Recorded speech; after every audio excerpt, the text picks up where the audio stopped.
الحدوته بتقول كان يا مكان كان في صبيه. مم. الصبيه دي كانت عندها حلم وعندها طموح. كانت بتدرس في كليه من كليات العاديه، حصل. اللي بتتسمى كليات العاديه، ماشي. كليه من كليات اللغه، وهي كليه اللغه العربيه. اوكي. الصبيه ديت قررت في يوم من الايام ان هي طموحها يعلى، ان هي نشنت على الشركه من الشركات اللي هي، مم. وقالت انا حابه اكون البنت اللي بتلمع وباينه مش متداريه.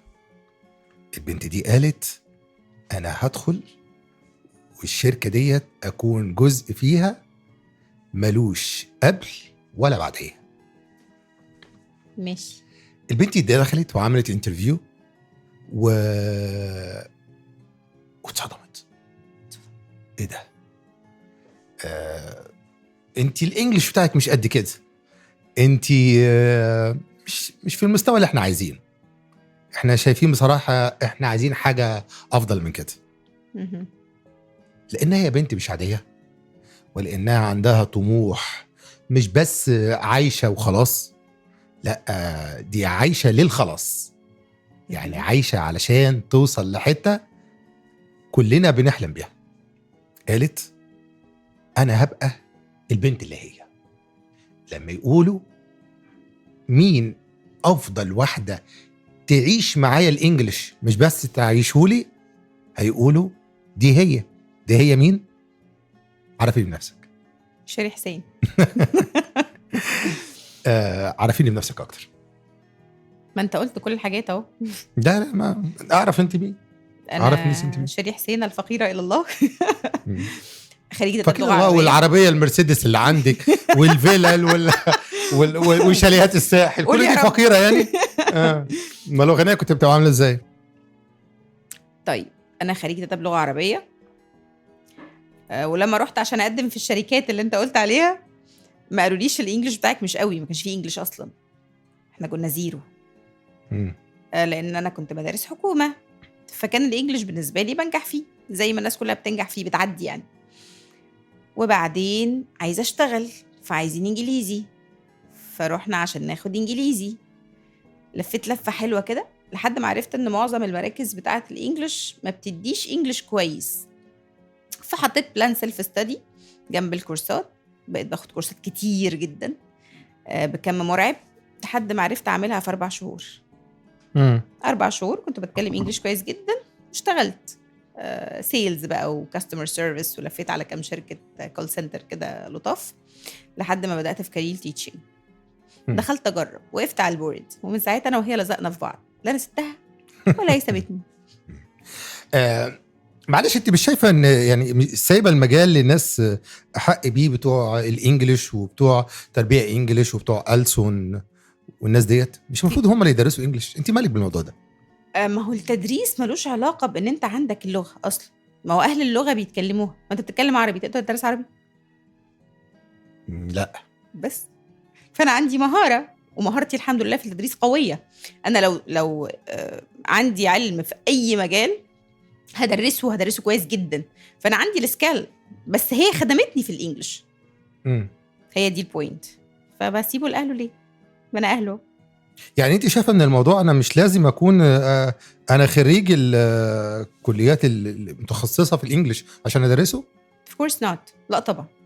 مش انت بتعرف تتكلمه متقنه وعندك كل الكواليفيكيشنز اللي خليك تقف قدام طالب وتشرح له وتبسط له معلومه.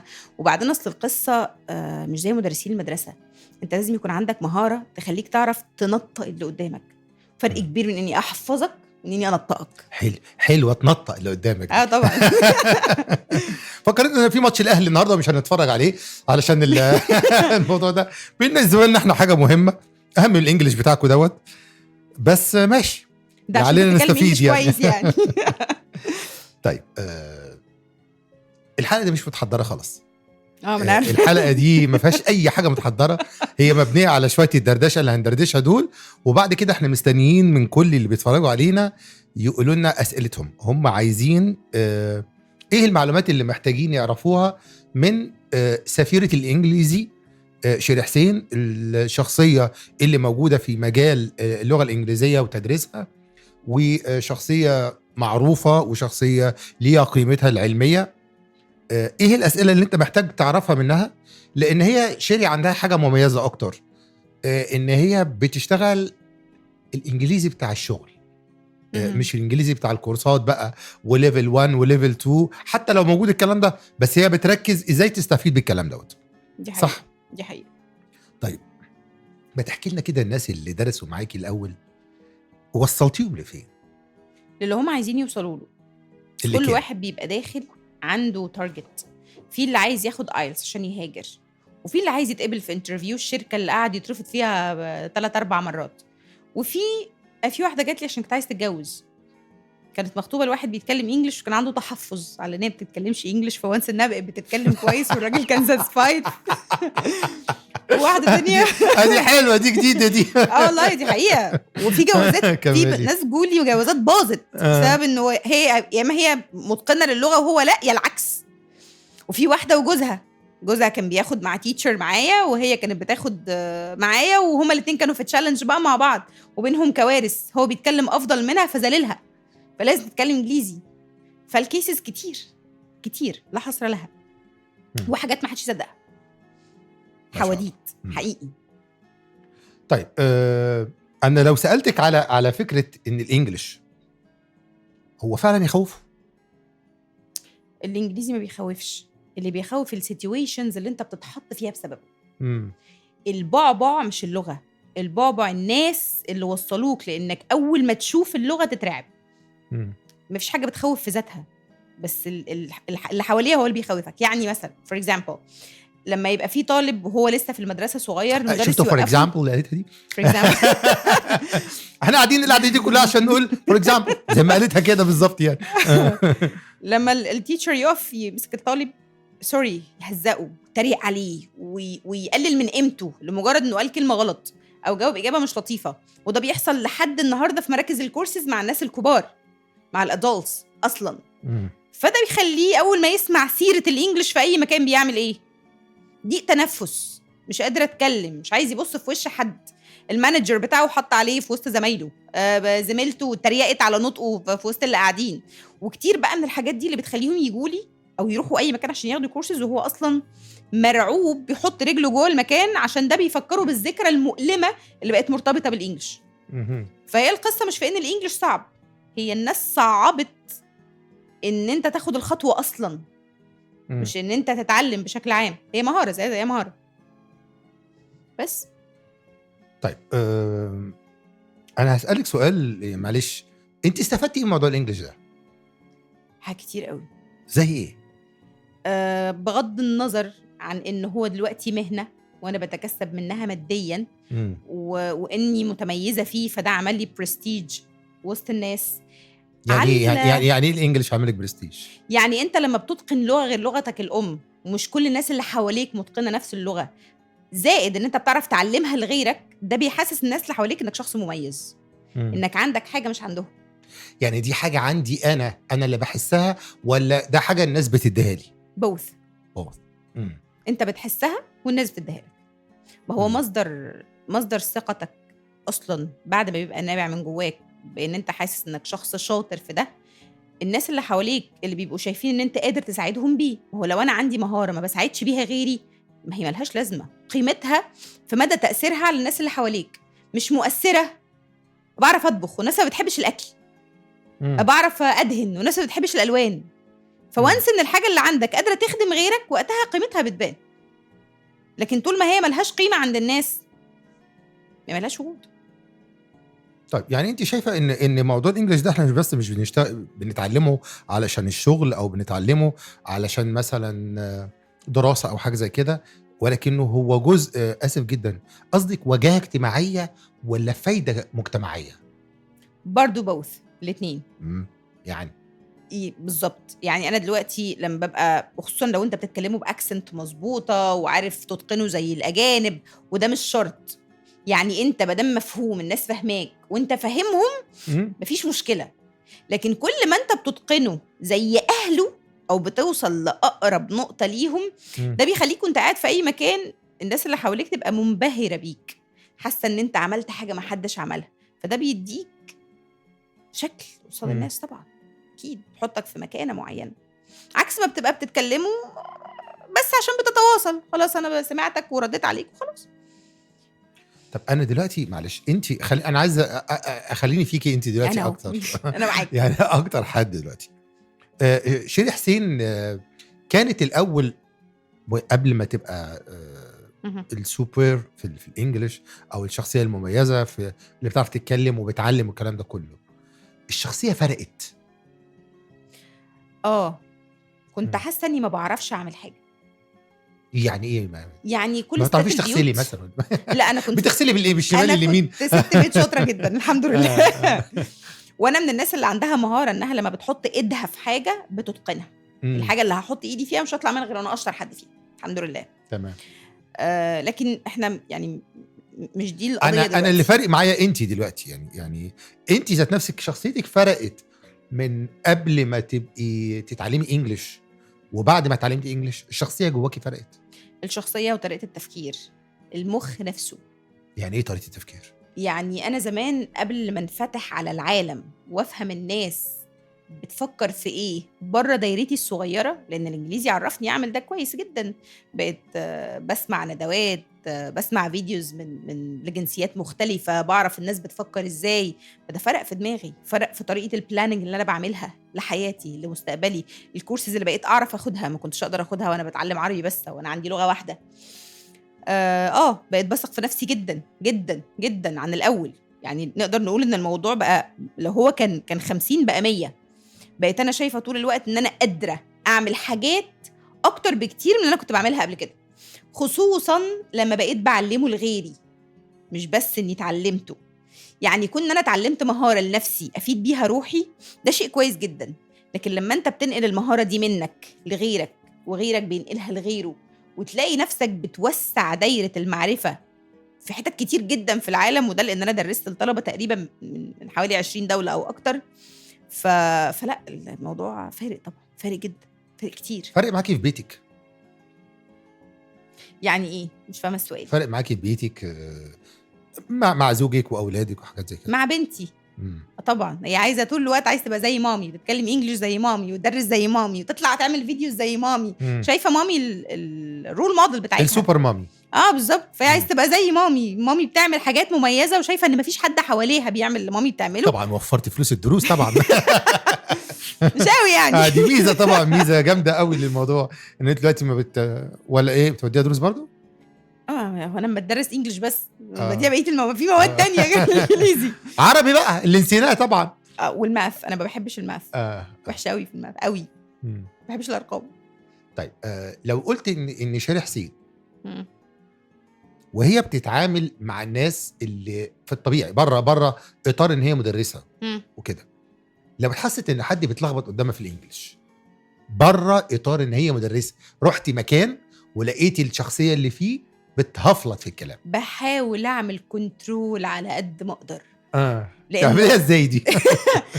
بقى ما بص، ده بيزد على السيتويشن بقى. يعني انا ممكن ابقى في محل بشتري حاجه واللي واقف قدامي بيقول كلام غلط، فانا لو صلحت له انا هبقى باينه بتنطط على الناس، يعني هبقى محطوطه في سيتويشن مش حلو. لكن لو احنا بكلم مع حد اصحاب، حد معارف، فروح التيتشر اللي جوايا لازم بتنط، ده غصب عني. احنا بقينا بنطلع، يعني كان في تيتشر كان منزل، حد كان منزل بوست على فيسبوك انه بيطلع غلطات على الريبورت بتاعت الدكاتره واللي بيجيبها من معامل التحاليل وبتاع. فاحنا لا، يعني بعد شويه بتوصل لمرحله صعبه قوي، مش عارف اسيطر لما بشوف غلطه، بتعب.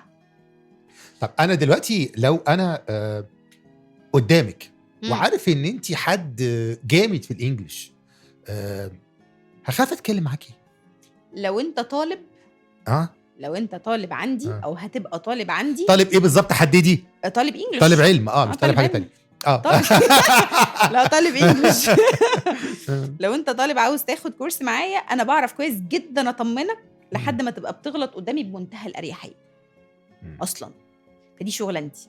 لكن لو انت حد تاني، فانا ما اقدرش اطمنك بان انت تعمل قدامي ميستيكس، لان انا ما اعرفش الانجليش بتاعك جالك حد وقف قدامك وتلجلك كده كتير على طول وتشنك كده بيحصل كتير جدا. بتعملي معاه؟ بطمنه. آه. بص، الجمله اللي دايما بنادي بيها حتى في الفيديوز، الميستيكس لو انت قدام شخص هيعلمك، فالميستيكس دي خطواتك للنجاح، لانه انت عملت قدامي غلطه فانا صلحتها، فما بقتش غلطه، بقيت ستيب لقدام، فبقيت بتتعلم. طب طول ما انت خايف ما بتطلعش الميستيكس، ما بتغلطش قدامي، انا هعرف اصلح لك ازاي؟ هعرف اصلا مشاكلك فين ازاي؟ فكل ما انت كنت مرتاح وانت معايا، وكنت قادر انك تتكلم وقادر تسال وقادر تغلط وقادر دايما بقول لهم اهبدوا معايا بمنتهى الثقه، طلعوا كل اللي ما حدش سمح لكم تطلعوه في حياتكم عشان نقدر نطلع اسرع للنقطه اللي انتوا عايزينها. لانه believe it or not لو ما بيغلطش مش هنتعلم، هنفضل واقفين في نفس النقطه، وكل ما غلط اكتر كل ما اتعلم اسرع. فده اللي انا بقنعهم بيه طول الوقت وبيقتنعوا الحمد لله. طيب انا حاسس ان انا مريت بتجربه تعليم الانجليش ديت شخصيه يمكن بدري شويه. الناس اللي حتى خريجين مدارس لغات وحاجات زي كده حاسين ان الدنيا بقت دلوقتي كلها انجليش. دي حقيقه كلها للاسف. يعني حتى لما هربوا شويه من الانجليش والمدارس والكليات والحاجات دي كلها، لقوا ان كل الاي اي اللي طالع وكل الدنيا اللي طالعه كلها بالانجليش. دي حقيقه. هو فعلا هيبقى مهم قوي ولا هو مهم اصلا؟ هو ما ينفعش تعمل اي حاجه في الدنيا دلوقتي انت عايز تخرج من بيتكو تنزل تروح تقعد في محل عشان تبيع للناس انت عايز انجلش. انت متخيل بقى؟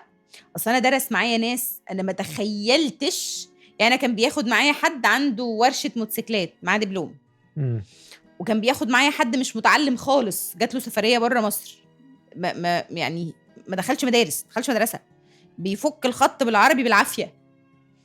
فالفئات اللي بتدخل تاخد كورسات انجلش والاعمار اللي بتقابلني والكيسز اللي بشوفها اكثر رعبا من ما تتخيل. ما بقاش الموضوع صراح يعمل انترفيو فاحنا عايزين نعديه من الانترفيو، لا، عايز تاخد اي كورس من اي نوع، والكورس ده يبقى فيه فعلا معلومات مفيده كفايه تطلعك من اللي انت ما تعرفوش للي انت عايز تعرفه.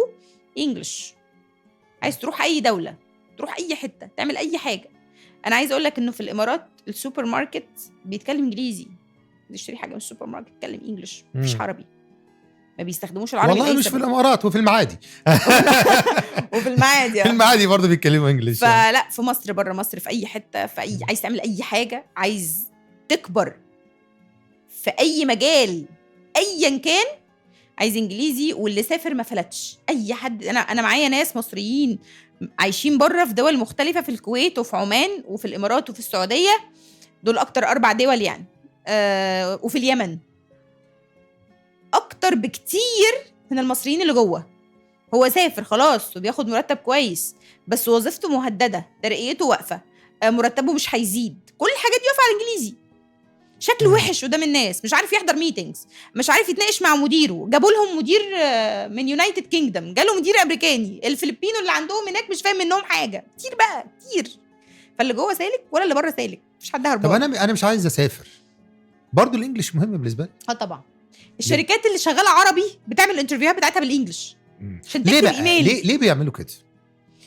تحسبا لانه الانجليش ممكن يدخل عليهم في اي وقت يكتحل المنظومه، لان هم بقوا عارفين انه اي سوق هيفتحوا عشان يكبر مجاله ويكبر مكانه يبقى محتاج انجليزي. فبدل ما يعمل ريسايكلينج بقى ويروح يجيب ناس تانية وريهاير ويدور، لا هو اوريدي الناس اللي معاها تبقى اتعلمت وفهمت وعرفت فيجيبوا معاهم انجليزي اسهل. طب انا دلوقتي في كميه اسئله جايه لنا وعايزين نجاوب عليها. في اسئله الناس كتير كانوا بعتوها قبل الحلقه بحيث نحضرها لهم، وفي اسئله احنا منتظرين دلوقتي ان انتوا تبعتوا لنا برضو اسئلتكم، اي اسئله عايزين تسالوها لشيري حسين حوالين موضوع الانجليش.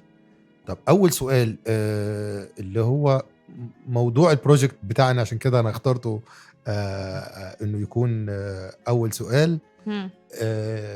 0 to 1، لو انا صفر حرفيا كده ابدا منين من غير ما توه؟ انهي صفر؟ ما في 2 صفر. ايه ده، في 2 صفر؟ طب احكي لي ال 2 صفر. في 2 صفر في الانجليش. من 7-8 سنين كده كان بيظهر لي الناس الصفر اللي هو حافظ بس ما بيتكلمش، لو قرا حاجه يفهمها، بس تيجي تقول له اساله سؤال بالانجليش تقول له قدم نفسك، كلمني عن الديلي روتين، speak about your daily routine in English، ما عرفش يرد. بيرد جوه مخه، بيركب الكلام جوه مخه وهو فاهمك بس مش قادر يرد عليك، فده زيرو سبيكينج بس مش زيرو لانجويج. هو عارف انجليزي، عارف لا خلينا في الصفر الثاني، انا مش عارف حاجه خالص. الصفر الثاني مش عارف حاجه خالص. ده لازم يكون في معاه دليل، بني ادم ما ينفعش يبدا لوحده. يعني التاني ده احنا ممكن نديله خطه يمشي عليها لوحده، اللي هو الاف بي او اللي هو فاهم بس ما بيعرفش يتكلم، فولس بيجنر، احنا بنسميه فولس بيجنر. لكن الترو بيجنر التي بي اللي هو ابيض تماما، لسه هياخد حروف ويحفظ كلمات والكلام ده لازم يكون فيه معاه توجيه، بني ادم يوجهه، لانه المرحله دي عامله زي القنبله الموقوته، لو ما عرفتش تتعامل معاه كويس وتوجهه صح هيفرقع في وشك ويمكن ما يتعلمش انجليزي بقيه حياته اصلا. طيب واحد بيسال بيقول دلوقتي، بيقول ينفع اتعلم انجليزي وانا سني كبير ولا توت القطر فاتني؟ انا معايا جده عندها 60 سنه بتتعلم عشان احفادها، عشان هم مسافرين في امريكا دلوقتي بيتكلموا انجليش كويس وهي مش عارفه تتواصل معاهم فبتتعلم لهم انجليزي. والناس اللي ما بين سن ال 35 لل 55 اللي معانا عددهم كبير جدا، يمكن اكتر من الشباب الصغيرين، اكتر من مرحله العشرينات. يعني it's never too late. No of course. طيب واحد بيقول ابدا جرامر ولا conversation؟ ما هو كله مودي لكله. انت بتيجي تعمل مبنى ينفع تعمله طوب احمر بس؟ هو في ناس بيعملوا كورسات محادثه لوحدها وكورسات جرامر لوحدها وكورسات حاجات في ناس ده بيمشي الكلام ده ولا بص خلاص بقى كان كلام قديم وده خلص؟ بص الناس اللي بتبقى عاوزه محادثه لوحدها دي في ناس بتطلب ده، هو اوريدي اخد كورسات في اماكن كتير وحفظ كتير، فهو ما عندوش طاقه ولا وقت يقعد يدرس من الاول اللي هو اوريدي عارفه، لكن هو بيعطل وهو بيتكلم، ستيل بيفكر الى حد ما بالعربي، هو بيتكلم كويس بس عطلان، فده انت بتعمل له وقت، بتخصص له وقت خليه يتكلم بس عشان تعلي الفلوينسي عنده. ده ان كيس انه بيتكلم اصلا، لان اللي بيسال السؤال ده في ناس كتير منهم بيخلطوا بين ان انا ما بتكلمش ومن ان انا ما بتكلمش كويس. يعني انا حافظ، في ناس في قواميس متحركه. ايه اللي يحدد بقى اذا كان ما بتكلمش او ما بتكلمش كويس؟ المتخصص. مش انت لازم تروح للدكتور يشخص حالتك ويقول لك انت ايه اللي تعبك؟ انت مش تقدر تشخص نفسك. في ناس تدخل تقول لي انا B1، انت ما عرفت منين ان انت B1؟ انا احساسي ان انا B1. بعمل تيست على الانترنت وحل نص الاسئله بالاحساس او بالمعلومات اللي قبله مثلا ان هو B1، هو شايف ان هو B1 يا عم. هو داخل الناس بتدخل محدده لنا مستواه ايه، يطلع في الاخر FB، ما بيعرفش يتكلم اصلا. بس انا عارف يا حبيبي، ماشي، انا مصدقه ان انت عارف. انا عايز اخد كورس كونفرسيشن، انت بتعرف تتكلم؟ لا، ما هو انا عشان كده عايز اخد محادثه. مش يا حبيبي، ما هو اللي بياخد محادثه اللي عنده محادثه بس عايز يطورها، مش اللي ما عندوش. اللي ما عندوش ده لازم ياخد جنرال انجلش. طيب واحد بيقول انا بحفظ كلمات كتير قوي وبنساها تاني. عشان بيحفظ. اعمل ايه؟ عشان ايه؟ عشان بيحفظ. امال يعمل ايه؟ ما الكلمات ما بتتحفظش. امال الكلمات بتتعمل بايه؟ بتدرب عليها، تكلمها، كلمات تتكلمها. الحفظ المرادف ليه النسيان، مش عكسه. يعني انا حفظت هنسى. اسالك سؤال، عدى عليك قبل كده كيس بتاعت حد فقد الذاكره؟ انا اللي من دول. طب تفتكر عدى على النهارده الصبح وانا باصص وانا نازل من البيت واخد الموبايل رايح اعمل بيه حاجه وبكتب الرقم من الراجل، بكتبه على ريموت.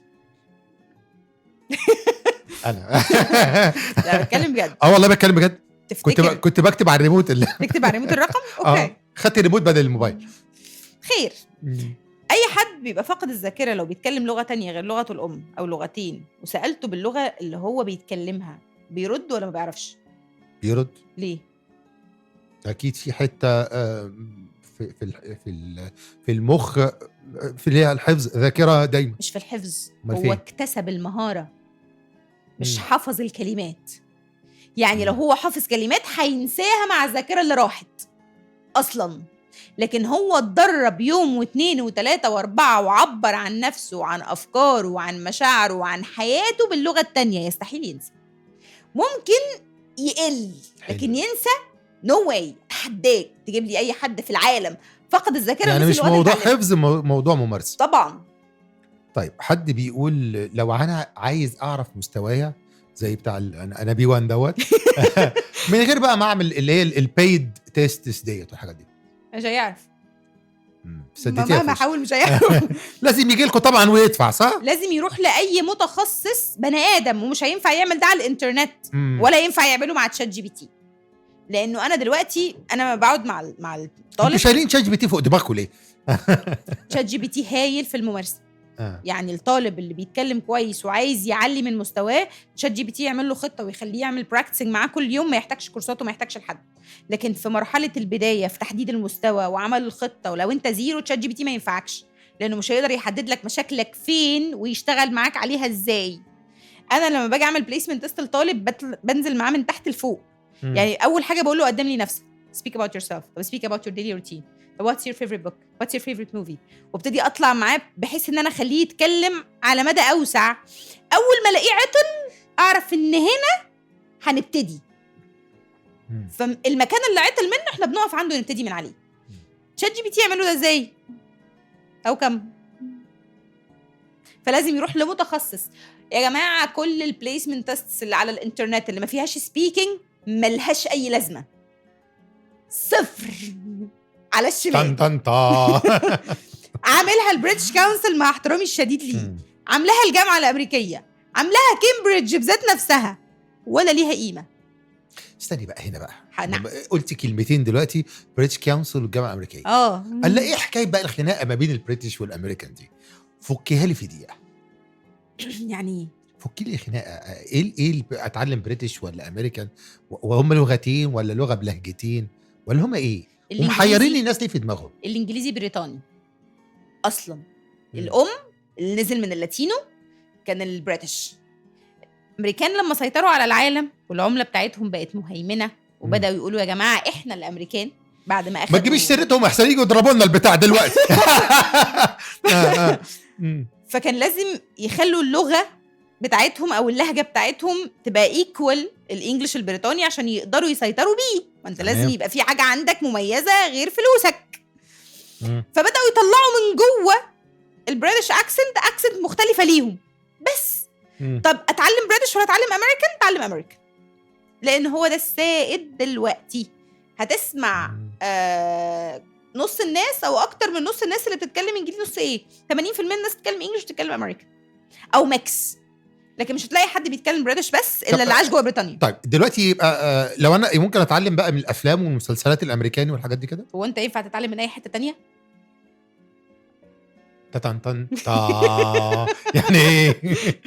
يعني هل اللغه هي مجرد كلمات وجرامر مرصوصين جنب بعض، ولا في ثقافه وفي استيعاب وفي دراسه للناس دي؟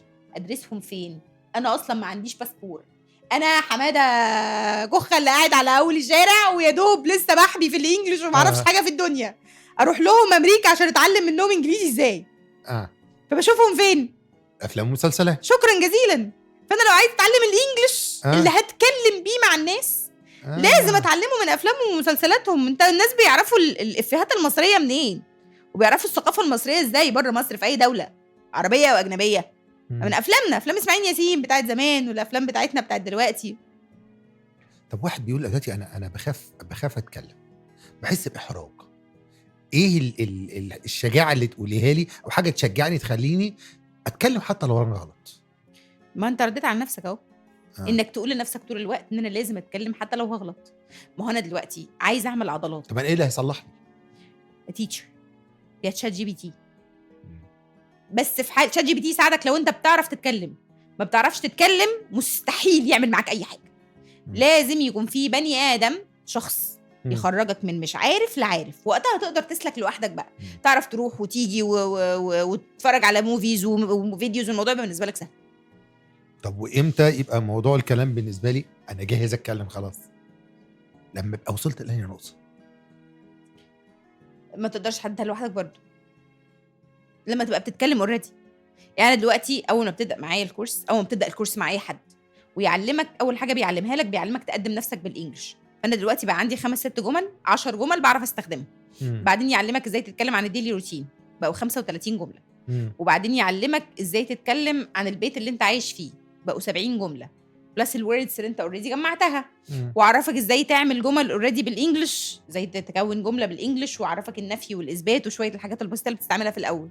هل انت لو خدت كلمات جديده عن طريقي وعن طريق حاجه تانية مش هتقدر ترتبها مكان اللي انت عارفه وتعمل جمل من دماغك. خلاص بقى انا عارف السيكونس بقى والطريقه. هو ده. فانا وانس ان انا خرجت من نقطه انا مش عارف اركب ايه. وخد بالك مخ البني ادم ذكي جدا في القياس. يعني انا لو قلت لك هي از احمد وبعدين قلت لك هي از محمد، فانت تلقائي هتقول لي ايه؟ هي از محمود، هي از حسن. فانت هتشيل كلمه وتحط كلمه وانس ان انت عرفت انه خلاص هي دي الواي اللي انا المفروض اتكلم بيها. طب قلت مخ البني ادم دلوقتي واحد بيقول انا مشكلتي ان انا بترجم الكلام في مخي قبل ما اقوله فبلجلج فبيحصل لاجين كده زي بيقولوا، يعني ما بعرفش اطلع الكلام. 90% من الناس اللي بتتكلم انجلش واللي اتعلموا انجليزي بالعربي.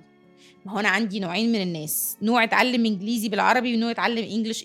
انا اتعلمت انجلش كنتش بترجم خالص، نادرا لما كنت باخد ترجمه اي كلمه. احنا المفروض لما بنيجي ندرس للناس بندرس لهم ازاي؟ ما بنترجمش ترجمه حرفيه وبندي ستيبس يمشي عليها. يعني انت هتبدا الجمله بالناون وراها الفيرب وبعدين the rest of the sentence خلصت. فين الترجمه؟ ملهاش مكان. طب لما باجي اشرح له كلمه انا هشرح له كلمه table.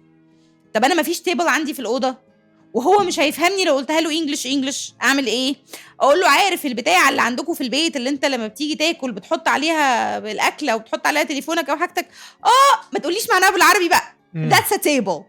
اوكي جود. فانا رسمت له صوره ذهنيه بالكلمه اللي هو المفروض ياخدها فخلاص. بخصوص موضوع الترجمه في الافلام والحاجات دي كلها مفيد؟ لا، انجلش سبتايتل. اوعى تتفرج. بتتعلم عايز تتعلم لغه ولا أيوة. عايز تتفرج فور فن؟ لا اتفرج اتعلم لغه. انجلش سبتايتل. ما اناش فاهم حاجه. معلش تتفرج وانت مش فاهم. معلش يعني تعالى على إيه؟ نفسك وتتفرج وانت مش فاهم. يعني هقول لك، انت دلوقتي لما بتتفرج على سيتويشن، لو انت واقف في الشارع وشايف 2 بيضربوا بعض وعمالين يقولوا جمل انت مش فاهم منها حاجه، انت مخك هيخمن ان الجمل دي ايجابيه ولا سلبيه؟ لا يعني جمل سلبيه. دي خناقه. مش فاهم. طب انا عديت على 4 خناقات وسمعت نفس الجمل، مخي هيميز ان الجمل دي، هيصدق خلاص ويقتنع ان الجمل دي ايه؟ سلبيه. فانا عرفت ان دول بيتقالوا في الخناقات، فالسيتويشن لزق الكلام في مخي. وهكذا. واحده واقفه قدام واحد وبتقوله I love you، اكيد ما بتشتموش، ممكن تكون جعانه مثلا. فاحنا عندنا البودي لانجويج بيساعدك تلقط الجمل وتقولها صح. التون اوف فويس اللي الناس بتتكلم بيه.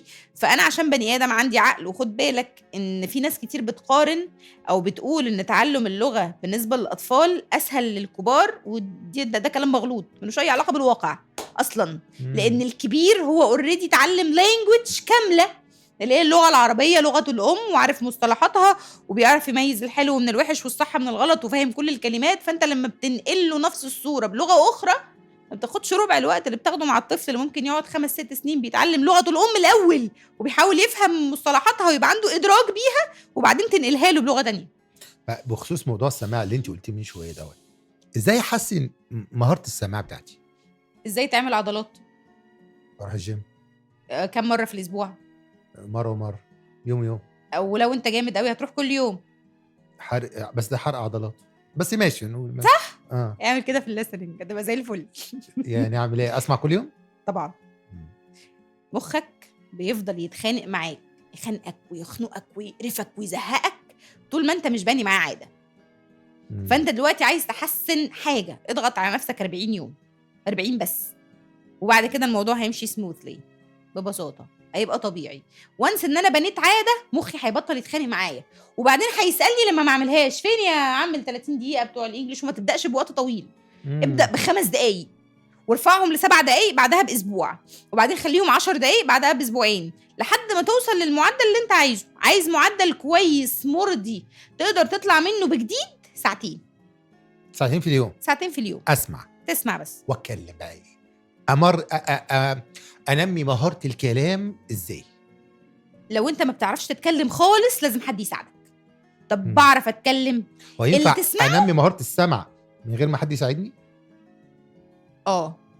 ينفع. ما في غير ناس الكلام. كتير طبعا اسهل. يعني انا في طلبه كتير بيقولوا لي هم بيسمعوا اغاني انجلش والانجلش بتاعهم الليسننج بتاعهم كويس من الاغاني، من كتر ما بيكرر اغاني ويلقط كلمه من هنا على كلمه من هنا، مع شويه كلام كان حافظه من ايام المدرسه، على كلام بيقولوا له واحد صاحبه، على ترجمه اغنيتين 3 شافهم، فبقى لاقط الليسننج عنده كويس. اي لغه في الدنيا فيها 4 مهارات. انا عندي listening speaking reading writing. 2 منهم بيخدموا 2. قريت كتير تكتب كويس في حال ان انت بتكتب، سمعت كتير تتكلم كويس في حال ان انت بتتكلم. طب لو ما بكتبش يبقى مهاره الريدنج ماشيه لوحدها، ما بتكلمش مهاره الليسننج ماشيه لوحدها. موضوع الكتابه بقى، ميلو. فاكره موضوع النوت بوك بتاع زمان دوت والحاجات دي، اللي هو اكتب فيه كل كلمه انا عدت عليا انا عايز اعرف معناها او مش فاهم معناها او الكلام ده كله. الموضوع ده بقى مهم ولا بقى خلاص ملوش اي لازمه لا دلوقتي؟ طبعا مهم جدا. انا كنت عامله زمان لنفسي وانا بدرس قاموس.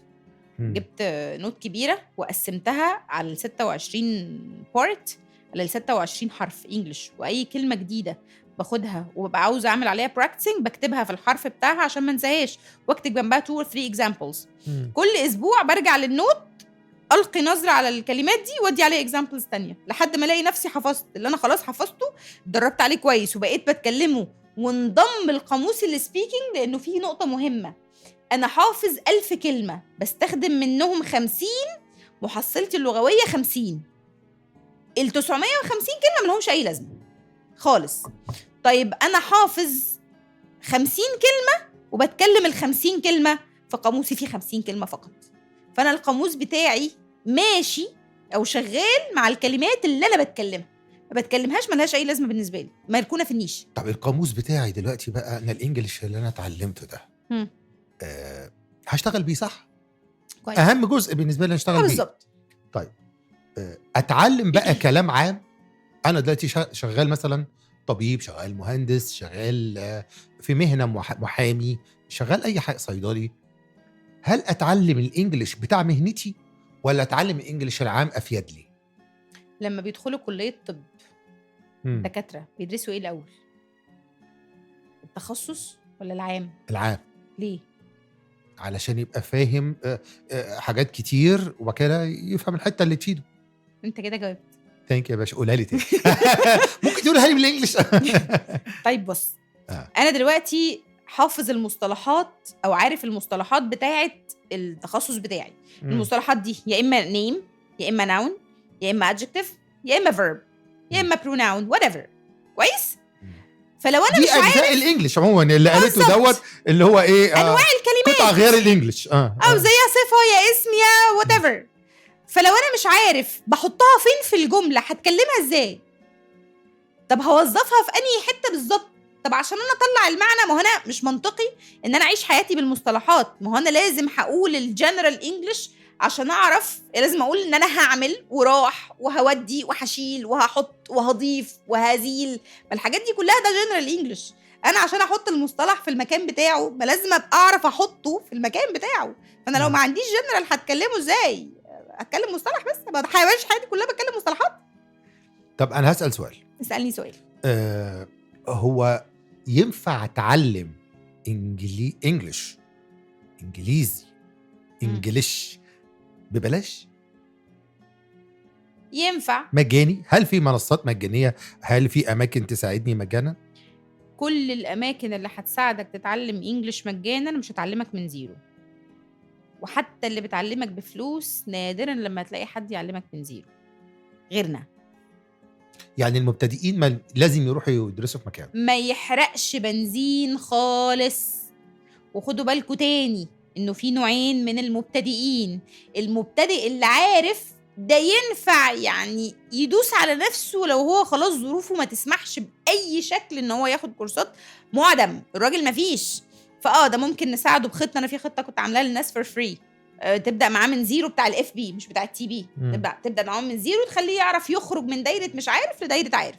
لكن الابيض ده ما يحاولش لوحده، ما يحاولش، هيتعقد ويكره نفسه وهيلاقي نفسه مش فاهم اي حاجه، ويمكن ما يحاولش يتعلم تاني بقيه حياته. طب حلو، ازاي بقى اروح لاماكن تديني كورسات من غير ما تلاقي دعوه؟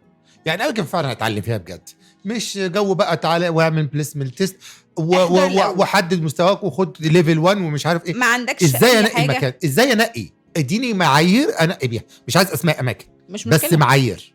ادخل احضر الاول قبل ما تقول لهم يا جماعه انا عايز احضر محاضره مجانا، مع حد من التيتشرز بتوعكم، اشوف الناس دي بتعمل ايه. لو دخلت المحاضره ولقيت التيتشر هو اللي بيتكلم لوحده، محدش بيتكلم تاني غيره، امشي. لو لقيت الطلبه بتتكلم معاه، الناس بتقول وبتاخد وبتدي وبتتدرب، الزق هنا، عشان ده هو المكان اللي انت هتحتاج انك تكمل فيه بقيه حياتك. دي حاجه. ايه تاني؟ بس ولا اي حاجه تاني خالص على الاطلاق.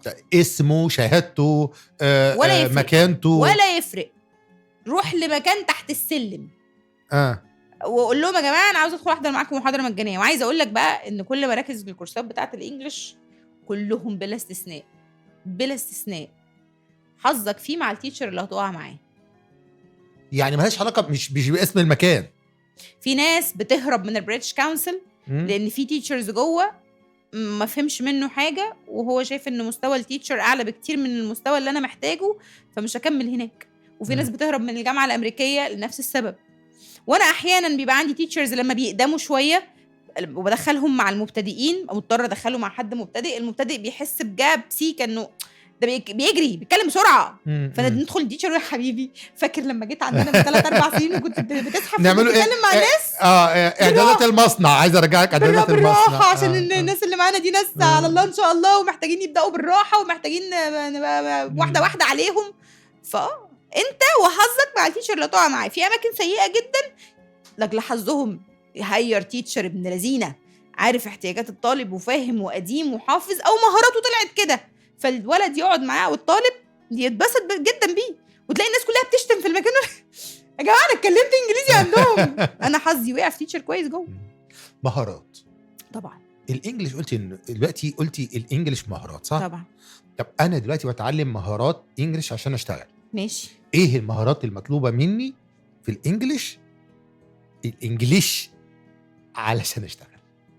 هو الانجليش نفسه مفيش مهارات جوه الانجليش. طب مهارات الانترفيو بقى وكتابه التقارير والسي في والحاجات دي. انت بتعرف انجليزي لو دخلت اتفرجت على فيديو على اليوتيوب ب2 جنيه وربع هيقول لك تعمل كل الحاجات دي ازاي.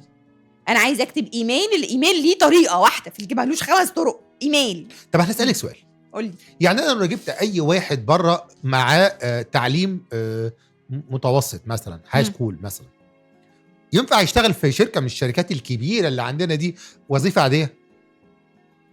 ما هي يا حبيبي الحاجات دي مع ما انجلش. بتبقاش انجلش بس. انا دلوقتي داخل، انا مهندس. لا انا بقول وظيفه عاديه. وظيفه عاديه دي اللي هي ايه؟ ما هي كل وظيفه ليها متطلباتها يا ابني. كل وظيفه محتاجه حاجات بتعرف تعملها. انت راجل بتصور، ينفع تبقى مش فاهم الفروق ما بين الكاميرات؟ لا. هعينك تصور ازاي؟ انا اعملها كيف دي؟ بعرف اقول اسامي الكاميرات حلوه قوي. فلازم يبقى انت عندك المهارات اللازمه. حتى المهارات دي ان انا بعرف امسح الترابيزه بغض النظر عن اللانجوج بقى. هو ما احنا برضو ما اختلفناش ان في ناس لسه ستيل بتشتغل من غير يعني انجليزي. مش الانجليش مش كل حاجه. لا الانجليش 80% من الحياه دلوقتي، بس في 20% انا دلوقتي رايح اشتغل في محل البقاله اللي على اول الشارع. حلو. محل البقال بيجي ياخد من عندي الناس اللي ساكنين حواليا في المنطقه، ما بيجيليش حد من الاجانب. هشترط عليك لغه ليه؟ اللغه بتاعت الناس اللي مش عايزه تشتغل في محل البقاله اللي على اول الشارع، اللغه بتاعت الناس اللي عايزه تخرج من جوه الشارع. طيب لو واحد دلوقتي جاله احباط، راح حاول كتير دول وما نجحش كتير وفشل وجاله احباط، رجع بظهره لف وارجع تاني، نرجعه تاني ازاي؟ لازم يجرب تاني وتالت في اماكن تانية مختلفه. ازاي ارجعه للثقه اصلا؟ هي دي المشكله. ما هو لازم يجرب مع حد يرجعه للثقه. انا مش عارفه ارجعه ان هو مش معايا، ما اقدرش ارجعه وهو مش معايا. كل اللي اقدر اعمله ان انا احفزه قدر المستطاع عن طريق فيديو يتفرج لي عليه او بودكاست زي اللي احنا بنعمله دلوقتي. لكن بره ده انا دكتور وانت عيان وانا ما شفتكش بعيني وما كشفتش عليك الله. اشخص حالتك ازاي واعالجك بانهي شكل؟ مش لازم تبقى معايا عشان اعالجك. طيب انا جيت لك وعالجتيني، ماشي، اكتبي لي روشته 30 يوم. روشته 30 يوم دي بيزد على ايه؟ هل انت تي بي ولا اف بي ولا انت خلينا احنا اتفقنا ان احنا ايه كويس في الانجليش. اتفقنا ان احنا ايه فروم 0 to 1. انا عايز فروم 0 to 1 بس، مش عارف فروم 0 to هيرو.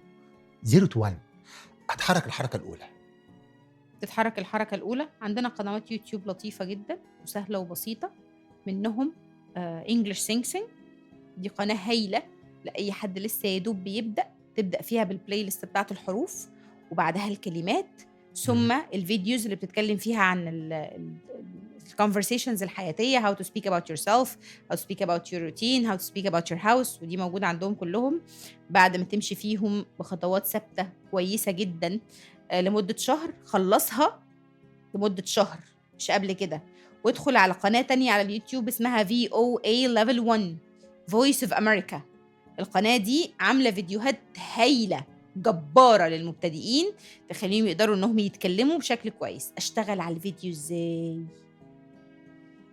انا بيبقى معايا نوت ما بتفرقنيش طول الوقت، انا كطالب كشخص هيتعلم، بكتب فيها كل الجديد. بكتب فيها ايه؟ كل الجديد وادرب عليه، وبعدين اسمع واكرر ورا الفيديو imitation، واكرر ورا الفيديو كاني بغبغان. يعني هو بيقول don't do this، انا ما اقعدش اقول مع الفيديو don't do this، هنطق زيه واقول زيه واقلده واتعصب لو هو متعصب واتكلم بالراحه لو هو بيتكلم بالراحه. هكتسب الاكسنت وهكتسب جمل كامله، وهعرف مع الوقت اتكلم كويس جدا ومش هحتاج لحد. مش هيقول عليا بمثل؟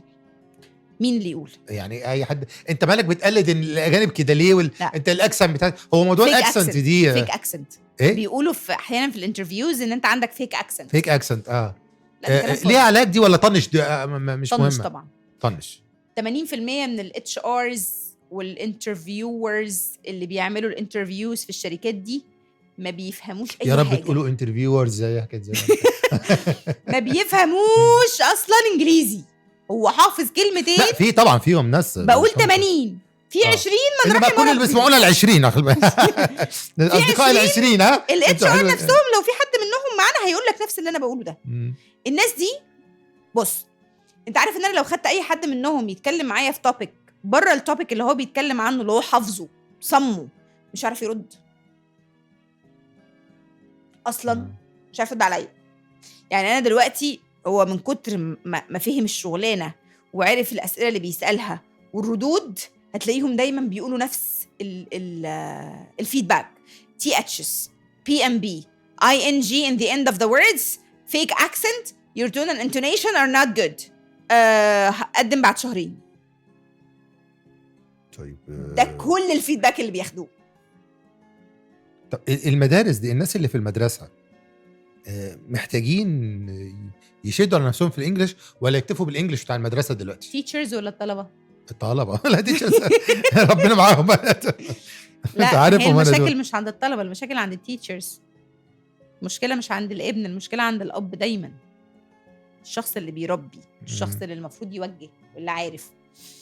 بص انا مش بلوم على المدرس اللي كان بيتعلم في الجامعه غلط غصب عن عينه، واللي عاش طول الوقت في منظومه ما علمتوش انجليزي، لكن بلوم عليه بعد ما يبقى مدرس وراجل ملو هدومه كده وست ما شاء الله عليها عارفه الصح من الغلط، ويفضل مصمم انه يدخل الكلاس على الطالب يقول له كلام مش حقيقي ويحفظه ويخليه صم ويرص والسلام لمجرد ان هو عاوز ياخد مرتب اخر الشهر ويريح دماغه. مش قد الشغلانه يا حبيبي ما تشتغلهاش. خد كورسات، مش عيب، مش عيب خالص. انا لحد النهارده باخد كورسز في حاجات كتير، وهفضل لحد اخر يوم في عمري بتعلم وبذاكر وبدور. يعني فور اكزامبل التيتشر اللي ما بيعملش listening بيعدي عليه 3-4 ايام من غير ما يعمل listening لنيتيف سبيكرز، اتفرج على مسلسل، اتفرج على فيلم، اللانجوج بتاعته بتقل مع الوقت لانه بيحتك بنان نيتيف سبيكرز طول الوقت. موضوع الانجليش التيتشرز ده لو اتكلمنا فيه يعني مش هنخلص. انا مش عايز اخش الحته دي بالذات ان دي شائكه جدا. ما هو ودي كارثه قصدي، انا اسف ان هي دي مشكله الكارثه. ما انا هعدل على الطالب ازاي؟ انا دلوقتي هطلب من الطالب انه يتكلم، ما يروحش يدرس بره بقى وخلاص بقى اسمه وهو طالع من تحت ايد تيتشر ما بيتكلمش. مش التيتشر لازم يتكلم قدامه للاسف ويتكلم صح عشان يطلع من تحت ايده طالب. يعني انا قلت لك من شويه ان الاكسنت مش مهمه، صح؟ التيتشر ملزم انه يتعلم اكسنت مظبوطه واكسنت باي ذا بوك، زي معلم القرآن اللي بيتعلم احكام بالظبط. نفس المثال بالظبط، هو ده بالظبط.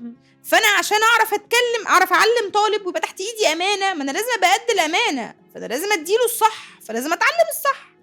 طالب المدرسه المفروض يطلع بيتكلم انجليزي عشان ما يضطرش بعد ما يخلص جامعه يلاقي نفسه مزنوق. امتى اعرف اقول دلوقتي انا خلاص فهمت وبدات اعرف اتكلم انجليزي؟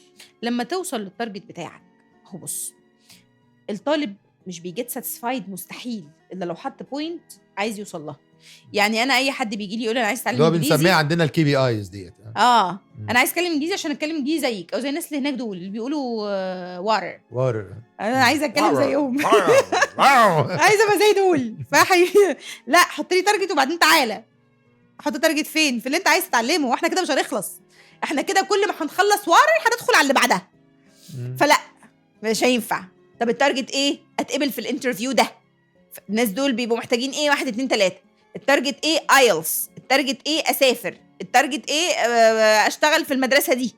فلازم يبقى في تارجت محدد وميجرابل نقدر نقيسه ونقيس عليه عشان نعرف احنا وصلنا فين. واحنا في الكورس راح اعمل ري انترفيو، اتقبل، شوفش وشه تاني بقى، خلاص وصلنا للتارجت. فبيمشي لما بيوصل. طول ما هو ما وصلش احنا عندنا قاعدين مع بعض مطولين سوا بس. طيب شيري حسين مالها؟ لو رجع بينا الزمان لبداية ما حطيتي أول خطوة في حياتك في الإنجليش، هتعملي إيه أول حاجة؟ دلوقتي أنت دلوقتي رجعتي الزمن بيكي، رجع لف بيكي في 2026 النهاردة، هتعملي إيه أول حاجة؟ ومطلوب منك إن أنت رجعتي النهاردة العصرية من الانترفيو اللي قالك أنت هعمل نفس اللي عملته زمان. اللي هو بقى أقول لك، أول ما بدأت أنزل عشان أخد كورسز بدأت بمكتبة سوزان مبارك العامة اللي مالية البلد كلها. فكان فيها ناس بتدي بنفس الكونسبت بتاع المدارس، اللي هو بيحفظني كلمات وجرامر، وعملوا لي ساعتها شهادة كبيرة كده بعد أول ليفل خلصته. أو إن أنا ليفل 8 ما كنتش بعرف أتكلم إنجليزي خالص. بس الراجل اللي كان بيدرس لنا ساعتها كان راجل محترم جدا، ربنا يمسيه بالخير بقى، بس مش فاكرة اسمه. المهم قال لي بصي، احنا بنعمل هنا كورس كونفرسيشن، وفي هنا تيتشر ما بتنزلش في المكتبات اللي زي دي كتير، احضري معاها محاضرة عشان تعرفي المفروض توصلي لإيه، وأنا بطلب منك انتي بالذات ده لأن أنا شايفك عايزة تعملي حاجة. خلاص يا عم نحضر. فحضرت معاها، وكنت أول مرة في حياتي أسمع حد بيتكلم إنجليزي فيس تو فيس. فلما سمعتها انبهرت. أنا عايزة أبقى زي الست دي، أنا عايزة أتكلم كده، مش عايزة أقعد أحفظ كلمات وجرامر، ده كلام فارغ. وبعدين رحت سبتها، قعدت ادور على الانترنت، رحت للمنحه ب 350 جنيه المعتمده من جامعه عين شمس اللي كانت ماليه الدوله وقتها. عارفه بتاعت الوسيط دي صح؟ هي دي اللي كانت بتضيف كنا الوسيط. ما تعرفوش انتوا الوسيط طبعا، ده فاتكم الوسيط ده قديم. فنزلت حضرت معاهم. اللي استفدته هناك اني سمعت اكسنت اول مره في حياتي كنت اسمعها، وما كملتش لاني ما استفدتش برضه، ما عرفتش ما ساعدونيش ان انا اعرف اتكلم انجليزي. فبقيت عماله ادور يمين شمال لحد ما في حد لقيته كاتب بوست عن مكتبه السفاره. باي ذا واي ده مش اعلان ليهم لان المكان ده فري، ما بياخدوش فلوس هناك. ده موجود جوه السفاره الامريكيه او الاي ار سي، المركز الثقافي الامريكي، عشان هم بيزعلوا من كلمه مكتبه السفاره. المهم يعني رحت حضرت اول مره هناك، لقيتها كوميونيتي كبيره فيها ناس كتير عايزه تتكلم وبتتكلم انجلش، بيروحوا هناك يعملوا براكتسنج، وفي عندهم مكتبه افلام وكتب وسورسز كتير قوي. وبدات اسمع بقى الكورسات الكويسه من اللي مش كويسه واسامي الاماكن. فيا جماعه حد يساعدني، نروح فين؟ نروح هنا. الكلام ده كان في شهر 12. فبدات اروح اماكن الكورسات، وكل ما ادخل مكان واعمل انترفيو الاقيهم بيحاولوا يخلوني اتكلم، اروح دافع لهم فلوس، يلا انا هاخد هنا. فبقيت باخد في 4 اماكن مع بعض او في 5 اماكن سوا على مدار الاسبوع. احنا فاضيين بقى صح؟ احنا خلاص احنا يا جدعان سيبنا حياتنا كلها وقاعدين الانجليش بتاعكم ده. انا كنت حاطه 6 شهور ما ورناش اي بيجري ورانا. لا ما كانش لسه في اي بقى والكلام ده. لا دلوقتي احنا بنتكلم على 2026. انا كان عندي 6 شهور تارجت هتكلم فيهم انجليزي غصب عن عين نفسي. ف6 شهور تقلصوا ل4 بعد اللي انا عملته ده. كنت في مكان منهم في ليفل 1، وفي مكان تاني في ليفل 4، وفي مكان تاني في ليفل 2، وفي مكان تالت في ليفل 6. كل مكان بيصنفني حسب مستواه هو، وحسب هو بيدرس ايه قبل ايه. فبقيت بلم من كل واحد اللي اقدر عليه، وباخد السيشن لحسابي. طول ما انا قاعده اللي يحصلني يكسرني، بتكلم بس مم. محدش عارف يسكتني، مم. محدش عارف يتكلم ورايا. بقيت بتكلم انجليزي زي المجانين لحد ما اخر مكان كنت باخد فيه كورسات كان معايا فيه تيتشر امريكاني كان اسمه إيريك، الله يمسيه بالخير والله الراجل ده. مم. رحت له في يوم وقلت له ان انا كنت بحلم امبارح بالانجلش، كنت بتكلم انجليزي جوه الحلم. فقعد يقول لي بس ستوب بيفكر بالسين بالسين. هو ده stop taking courses take a month off، مش هاخد شهر اجازه انا لا لازم اوصل القطر ماشي. لا بالظبط اللي يلحقني. لحد ما رحت عملت انترفيو في شركه واتقبلت، بطلت كورسات. خلاص بقى انا بقيت في البراكتس بالفعل، وبدات اتكلم انجلش جوه مع الكاستمرز، فلقيت الانجليش حلو، وبتكلم مع امريكان، بتكلم مع بريتش، وبتكلم مع عرب بيتكلموا انجليزي. بدات الف بقى سيلز شويه، كنت ببيع اجهزه طبيه واحزمه طبيه للناس اللي فوق ال60 سنه امريكان. فكانت تشالنج صعبه بالنسبه لي وكان لطيف، لان انا في حد منهم سالني في مره، احنا كنا بنكلمهم بVPN على اساس ان احنا امريكان جوه، ان احنا بنكلمهم من جوه امريكا. فكنت بتسال انت ساكنه انت منين، من انهي مقاطعه، عشان مش عارفين نلقط الاكسنت بتاعتك منين. فوانس ان هم كانوا بيقولوا لي ده كنت بنبهر بقى بالاكسنت بتاعتي، انا جامده كنت بنبسط قوي. فخلصنا القصه دي، وبعدين ما لقيتش نفسي في اي حته بقى. انا حلوه في السيلز، بعرف ابيع بس ما بحبش البيع، وحلوه في الكاستمر سيرفيس بس ما بحبش اسيرف الكاستمرز عشان هم متعبين، وبعرف اعمل كل الحاجات دي مش هعملها. انا عايز ادور على حته تانية، انا مش لاقيه نفسي هنا. وبعدين عارفه ان كل دول ليهم سقف، فعايزه حته ملهاش سقف افضل اطلع لفوق فيها، سكاي ذا ليميت، اطير ستوبت. فلحد ما رحت مكان كنت باخد فيه كورسات، كنت بحضر فيهم، قلت لهم يا جماعه انا متطوعه، خدوني اشتغل معاكم ببلاش، جربوني، نفعت تمام، ما نفعتش مشوني، ومش عايزه منكم فلوس. وكنت مقرره ان هم لو ما وافقوش هروح لحد غيرهم. وافقوا قد كان. وبعد 11 يوم شادوينج، 11 يوم بالظبط، كنت بدخل اشادو مع التيتشرز، ما كنتش خدت تريننج لسه. كنت بدخل احضر مع التيتشرز واخد ورقه وقلم واكتب كل المعلومات اللي بيقولوها اللي انا ما اعرفهاش، واشوف التيتشر بيتعامل ازاي، بيتكلم ازاي مع الطلبه، وبيحل مشاكل ازاي، وبيجاوب ازاي، وبيقف ازاي، وبيمشي، كل حاجه، كل التفاصيل. لحد ما جابوني زنقوني بعد 11 يوم، قالوا لي التيتشر الهيد اوف تيتشرز تعبان جدا النهارده، والطلبه جم ولازم تحل لنا المشكله وهتدخلي مكانه. ادخل مكان مين؟ حضرت في نص ساعه، حضرت السيشن بتاعتي في نص ساعه، كان ليفل 3 ما كانش ليفل 1 ولا حاجه صغننه يعني، وداخله اكفر حد جامد جدا. بعد ما خرجت من المحاضره طلبوا تغيير التيتشر عشان اكمل انا معاهم. فده كان بالنسبه لي نجاح ساحق. وبالنسبه اللي عملت له ريبليسمنت هيطيرك من البيت معروفه قوي الكلام دوت ده كان الهيد، كان صاحب المكان كمان يعني. ما كملتيش من بس لا فضلت معاهم سنه، عملت في السنه دي كل حاجه.